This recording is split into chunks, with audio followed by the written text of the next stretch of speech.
आपने बताया कि जो किडनी पेशेंट हैं जिनका डायलिसिस होता है, हाँ, वो किस तरह से डायलिसिस से बच जाते हैं और किडनी जो है प्रॉपर वापस हील हो जाती है, क्योंकि मोस्टली हमने देखा है कि जिसकी किडनी खराब हो गई वो ट्रांसप्लांट ही कराता है या मर जाता है। ये एक इम्पॉर्टेंट बात है जो मैं आपको बताना चाहता हूँ ताकि आप इसको उन लोगों तक पहुँचाएं जिनको इसकी ज़रूरत है। ऐसे बहुत सारे लोग हैं लाखों में जो हर दूसरे दिन या तीसरे दिन डायलिसिस कराते हैं। पहले तो समझना पड़ेगा डायलिसिस क्या है। बहुत ही सिंपल है, आधे मिनट में समझ जाएंगे। आप जो भी कुछ खाते हैं पीते हैं उसमें कुछ चीज़ें बॉडी उपयोग में लाता है, एनर्जी में कन्वर्ट करता है, कुछ चीज़ें बॉडी यूज़ नहीं कर पाता है, तो आप यूरिन पेशाब के रास्ते उनको बाहर फेंक देते हैं।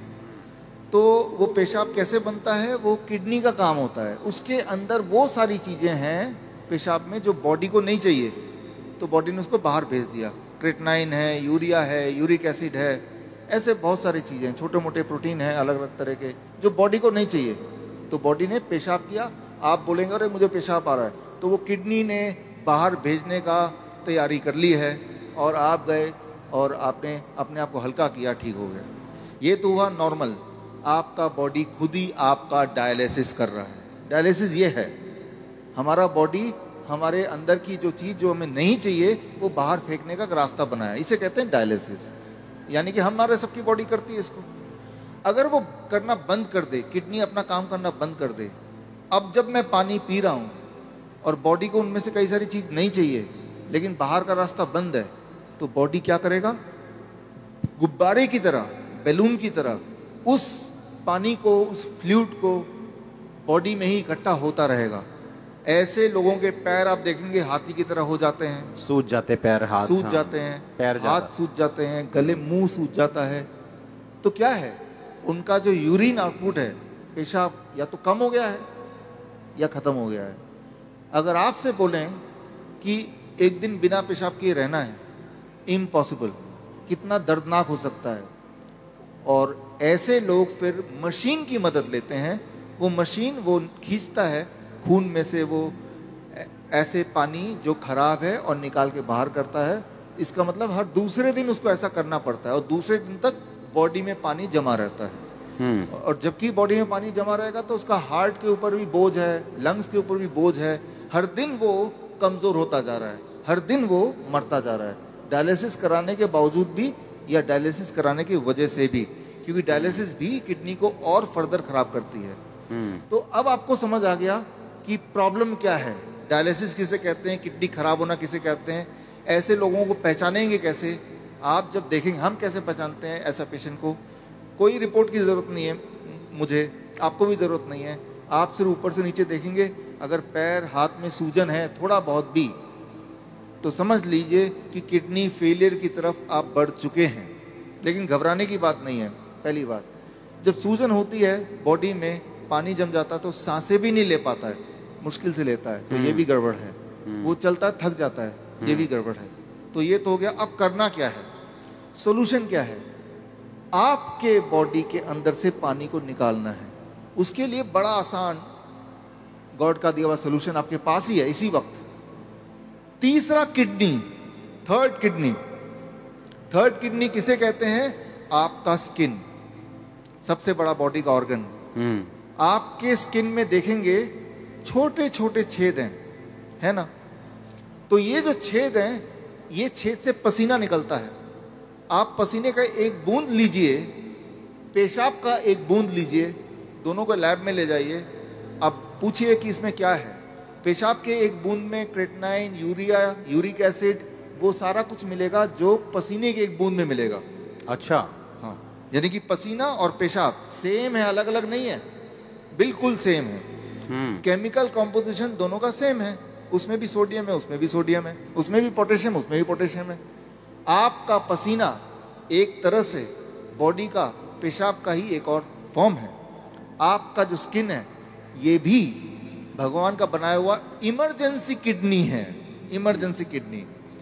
तो उस इंसान का जिसके दोनों किडनी खराब हो गए, अब क्या करेंगे, ये जो स्टेपनी है, मैं इसको स्टेपनी बोलता हूँ। आपकी गाड़ी का एक टायर पंचर हो गया, आप स्टेपनी यूज करते ना, तो हम बोलते हैं कि ये स्किन को यूज कर लो, स्किन से बाहर निकाल दो।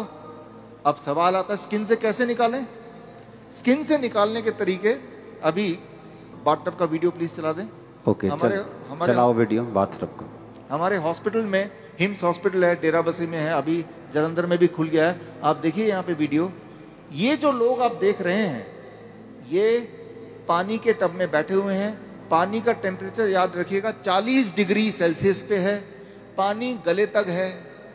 गले तक पानी अगर हो, उसका टेम्परेचर अगर 40 डिग्री सेल्सियस मेंटेन कर पाएं, और ये लोग अगर 2 घंटे बैठ पाएं, तो 2 घंटे के अंदर 2 घंटे सुबह शाम के एक बार या फिर 1-1 घंटा 2 बार। अच्छा, ऐसा करने से, ये सारे किडनी पेशेंट हैं, ये वो पेशेंट हैं जो हर दूसरे तीसरे दिन डायलिसिस कराने जाते थे, लेकिन अब वो जाते नहीं हैं।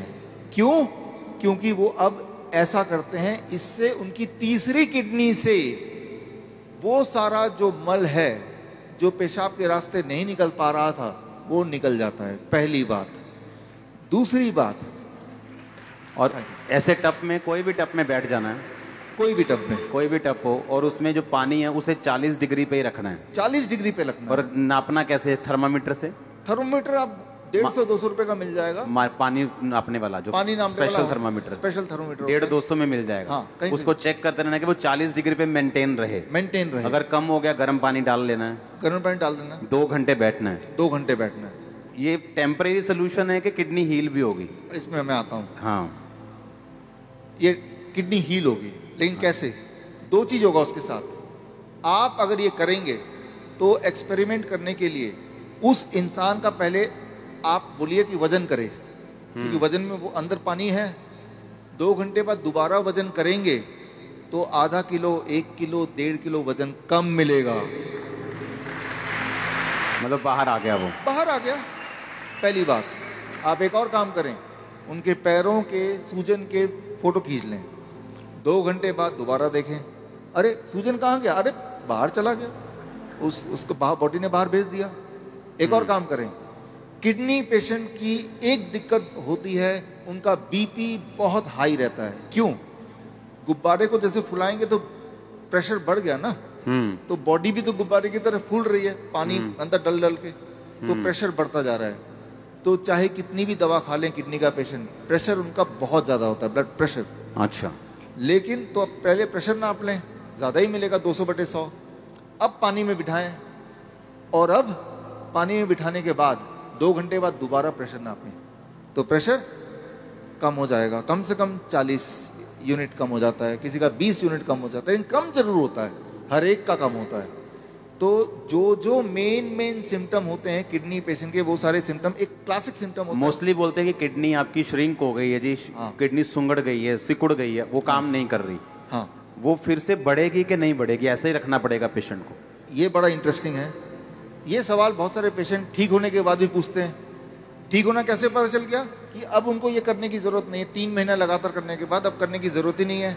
अब पेशाब भी नॉर्मल हो रहा है, सूजन भी नहीं आ रही है, ब्लड प्रेशर भी नॉर्मल है, यानी ठीक हो गया। लेकिन वो क्रिएटिनिन और यूरिया, क्रिएटिनिन भी नॉर्मल आ गया, यूरिया भी नॉर्मल आ गया, यूरिक एसिड भी नॉर्मल है, सारा कुछ नॉर्मल हो गया। हाँ, ब्रीदिंग भी नॉर्मल है। साइज किडनी का। अब आता है साइज। तो साइज के लिए वो बोलता है, तो डीटीपीए स्कैन करने बोलते हैं। हालांकि हम रिकमेंड नहीं करते, लेकिन स्कैन कराते हैं। तो पहले वाला साइज उसके पास था, पहले भी स्कैन कराया था, 3 महीने बाद दोबारा स्कैन कराते हैं। तो स्कैन में वो साइज बढ़ी हुई दिखाई देती है, मतलब वो किडनी जो है वो बढ़ चुकी है, फिर से साइज उसका अच्छा हो रहा है, अच्छा हो गया। और ये स्कैनिंग बताती है। हाँ, और वो जो स्कैनिंग बताती है, वो स्कैन पहले और बाद के वो किताब में है। और ये किताब मैं चाहता हूँ कि आपके हाथों से इसका लॉन्च हो जाए। हाँ, ठीक है। हाँ, और ये जो किताब को बनाने में, ऑब्जर्वेशन स्टडी में जिन्होंने मुख्य भूमिका निभाई है, हमारे डॉक्टर संजीव सूद जी हैं। आप भी एक बार आ जाएं। डॉक्टर गगन है, ये भी आ जाएं। दयानंद आयुर्वेदिक कॉलेज में इन्होंने हमारे साथ मिलके हमें मदद करते हुए इस चीज़ को दुनिया तक पहुंचाने के लिए काम किया। प्लीज़ आ जाएं। डॉक्टर अनु, प्लीज़ कम। किताबें और भी हैं, 2 ले आते हैं। इसका नाम है प्रत्यारोपण, यानी किडनी ट्रांसप्लांट का अंत। किडनी, आपकी खुद की किडनी ही काम करेगी, किसी और की किडनी की कोई आवश्यकता नहीं है। भगवान का दिया हुआ किडनी, उसी को स्टार्ट करना है, उसी को काम करना है। तारीफ करो सब। Thank you, thank you, thank you. अच्छा, हमने कितने ऐसे लोग आपके लोग मोहल्ले में ऐसे आपने देखे होंगे जो किडनी ट्रांसप्लांट नहीं करा सकते, डायलिसिस नहीं करा सकते, मर जाते हैं। देखे कि नहीं देखे? चर्च में हील होते हमने देखे हैं, लेकिन जो बहुत से लोग हैं जो यीशु मसीह को नहीं जानते हैं, हमने हॉस्पिटल्स में देखा है। मेरे फ्रेंड्स हैं जो हॉस्पिटल्स चलाते हैं चैरिटेबल, वो बताते हैं कि किडनी पेशेंट किस तरह से आते हैं और उनके पास मशीन्स नहीं है, उनके पास स्ट्रक्चर नहीं है और लोग ऐसे ही मर रहे हैं। और देखो, जब डाइट का जिक्र होता है तो यकीन नहीं होता कि डाइट से कैसे कोई हील हो सकता है, और ये भी यकीन नहीं हो रहा कि बाथटब में बैठ के या ऐसे ऐसे करके कैसे कोई हील हो सकता। और उसको खाना क्या है किडनी पेशेंट को? सेम DIP डाइट प्लस ये जो मैंने बताया, ये 2 घंटे बैठना है। 2 घंटे बैठना है। कई बार लोग 2 घंटे नहीं बैठ पाते, तो 1 घंटा करके 2 बार बैठ लिया। कई बार 1 घंटा भी नहीं बैठ पाते, चलो 40 मिनट करके 3 बार बैठ गए। 2 घंटे का आपको रूटीन पूरे दिन भर में 2 घंटे बैठते हैं ना, तो यहाँ से जितने पोर्स हैं तब जाके पूरा निकलता है। ये एक रूटीन बनता है। और 3 महीने बाद फिर उसकी किडनी अपने आप काम भी करना शुरू करती है। अपने आप काम करना शुरू करती है, तो फिर ये बंद कर देना है। डाइट चलेगा जिंदगी भर, डाइट चलेगी। हाँ, इसको बंद कर देना है। ये बंद हो जाएगा, ये बंद हो जाएगा और पेशेंट नॉर्मल रहेगा। अब वो पेशेंट ही नहीं है। अब वो पेशेंट नहीं, अब पेशेंट नहीं है, वो आप और हम जैसे हैं, नॉर्मल हो गया वो। हमारे दर्शकों के लिए एक खास मेरा मैसेज, आप इस दोनों चैनल के माध्यम से मेरे वीडियोस आप देख रहे होंगे, नए नए जो टेक्निक्स हैं वो आप सीख रहे होंगे। एक चीज़ करना भूल जाते होंगे कि वो ये है सब्सक्राइब करना। सब्सक्राइब कीजिए ताकि जो मेरे नए टेक्निक्स हैं, नए वीडियोस हैं, वो राइट टाइम पे आप तक पहुँचे, सबसे पहले पहुँचे।